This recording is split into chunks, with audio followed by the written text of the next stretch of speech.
Hi, my name's Kyle, and this is Unbound 2024.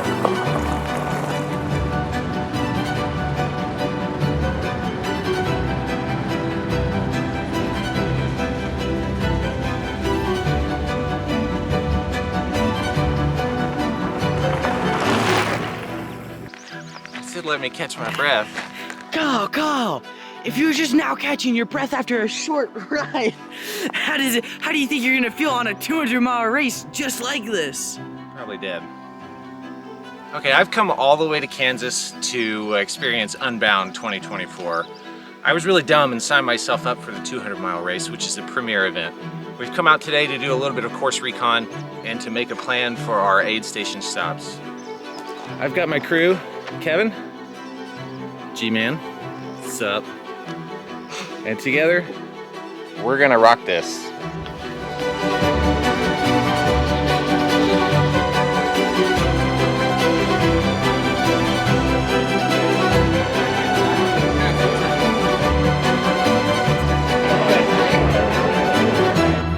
All into the line behind our elite riders, taking up the front row there. Starts at 6. The mains are about to roll out here in about 2 minutes. Feeling bad. And I think 15 minutes after that or so, the weather. I'm pretty nervous, but I feel good. The bike looks good. Everything's working right. I think it's going to be okay. Stick to the plan. So much in the gravel side. Just a moment ago, I saw. Discipline. As you can see, it's a little bit of chaos here. There's a lot of people. To raise effort. And so a 90-minute effort.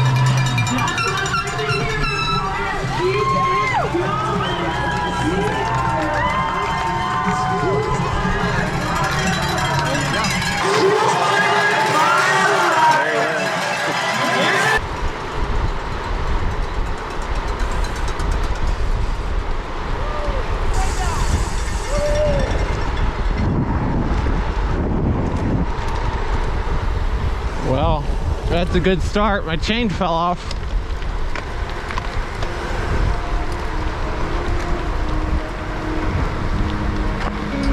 God damn. Talk about unlucky.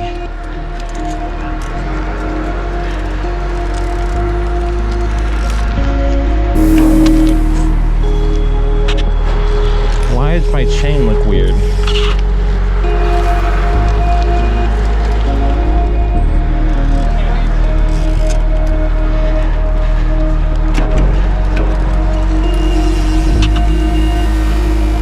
Okay, as you can see, I had a major problem with my drivetrain immediately, right at the beginning of the race, which is the absolute worst time to have a problem with your bike.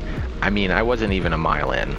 Anyway, I'll explain later what happened exactly, but this video is not going to be the normal style of video that I do. I don't normally do voiceovers, but I think in this case, I want to share my experience of Unbound in a little bit more personal way with a voiceover. So as I'm sitting on the side of the road, a mile in, there in Emporia, I'm trying to get my drivetrain working again, and I'm looking up and hundreds and hundreds of riders are going by, and they're all saying, oh man, that sucks, look at that guy. So I felt a lot of pressure to get back on the road and moving, because my plan for the day was to stick in a good group that had a good pace that I could maintain for a long time. My goal was to beat the sun, and to do that I needed to be as quick as possible. I was able to get the bike working well enough to get back on the road and start pedaling again, but I'm all the way in the back with these people who are riding much slower than I would normally ride.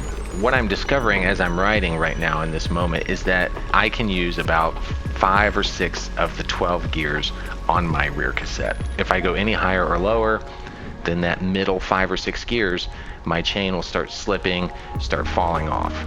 So here I am, trying to catch up to a group that's got a decent pace and struggling to do so, burning way too many matches, which is going to be bad for later.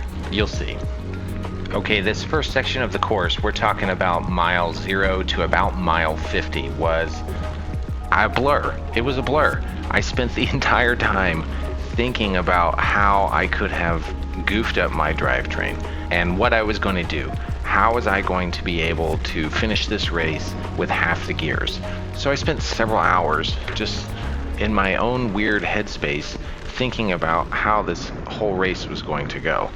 And because of that, it was a blur. Because of the pre-riding that I had done, I knew that there were some terrible sections coming up ahead. I knew that there were some really chunky, hard, steep sections, especially after the first aid station. And some people claimed before the race that this section was going to be the most difficult, but I think I disagree. I think the most difficult sections were in the later parts of the race.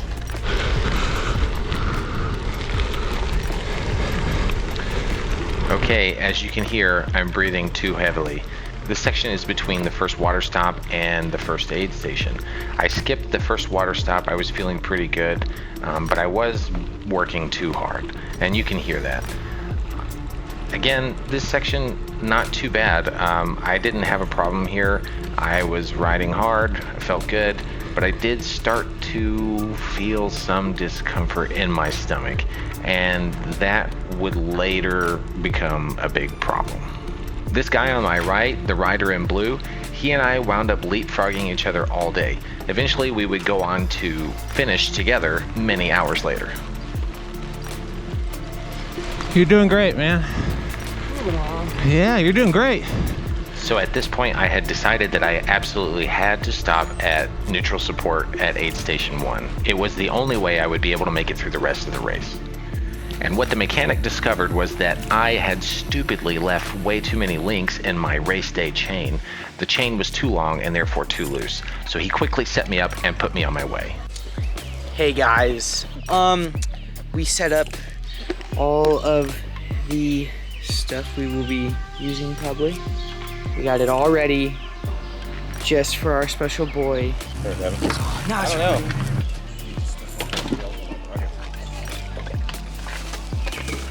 Feeling good now? Yeah, I feel okay. Sticking with the plan? Trying to. It was making it hard because I only had like 5 of my 12 gears. Oh. But they got me sorted, I think. Love you guys. See ya. Okay, so let's talk about what happened after aid station 1.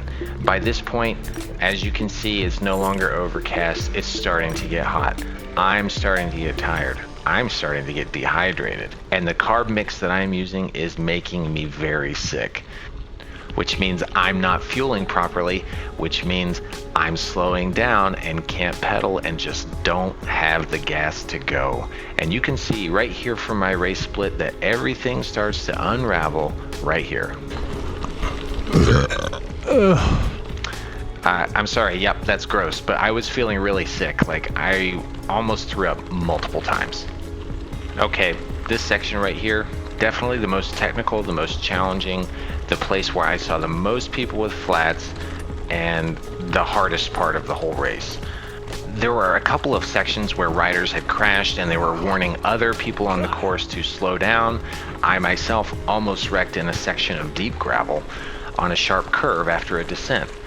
About 15 miles before Council Grove, aid station 2, I saw a rider go over his handlebars at the edge of one of these culverts because the gap on the other side was so deep. That was tough. Now, if you're asking yourself why I'm not showing you video of any of this, it's because I was in a pit of despair. I was so bonked out, so tired, and so beat up from the day, I just couldn't manage. I just couldn't do it. I was barely surviving in this moment. I can't.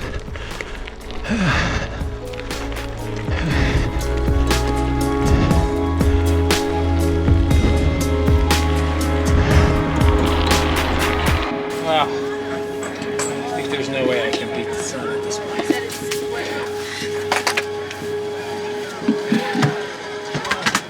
So just water in here?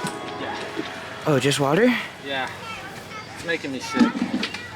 The section between aid 1 and water number 2 was really tough. How you feeling? I feel awful. Little Egypt was much harder at mile 113. I walked up part of it. I almost threw up like 3 or 4 times. Saw this one dude go over his handlebars. Wow. And if it weren't for him going over his handlebars, I probably would have.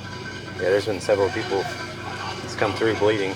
Yeah, I believe it. You haven't lost any blood yet, so No, unless you pee it out later. I know, I might piss blood later. All right, we're gonna try to get out of here. Here. Yep.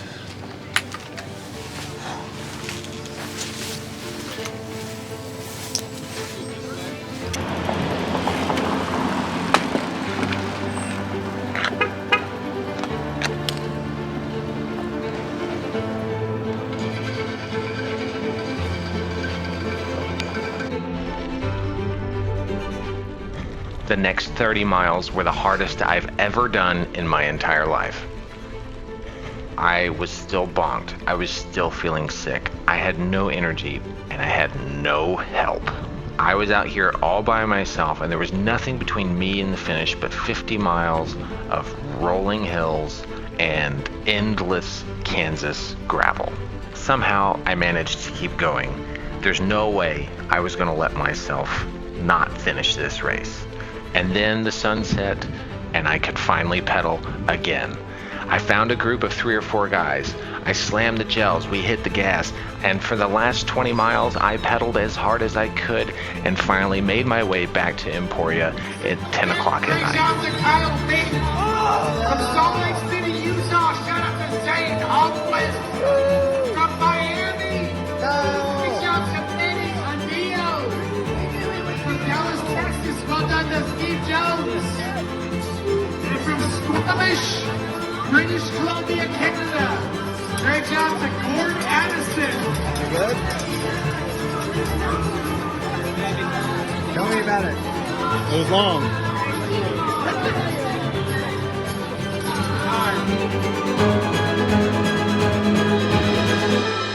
So that's my Unbound 200 race experience. I want to say a big thank you to Kevin and Gavin for doing crew support for me. I couldn't have done so well without you guys. I also want to thank my wife for putting up with me over the last 6 months. Preparing for a race like this requires a lot of sacrifice, and I am appreciative. And if you enjoyed this video, please like and subscribe. It really helps me out quite a bit. Stay tuned because I'll be publishing videos in the future going over all the equipment I used, what worked for me and what didn't, and I'll go deeper into some of the problems I had. That's all. Thanks for watching.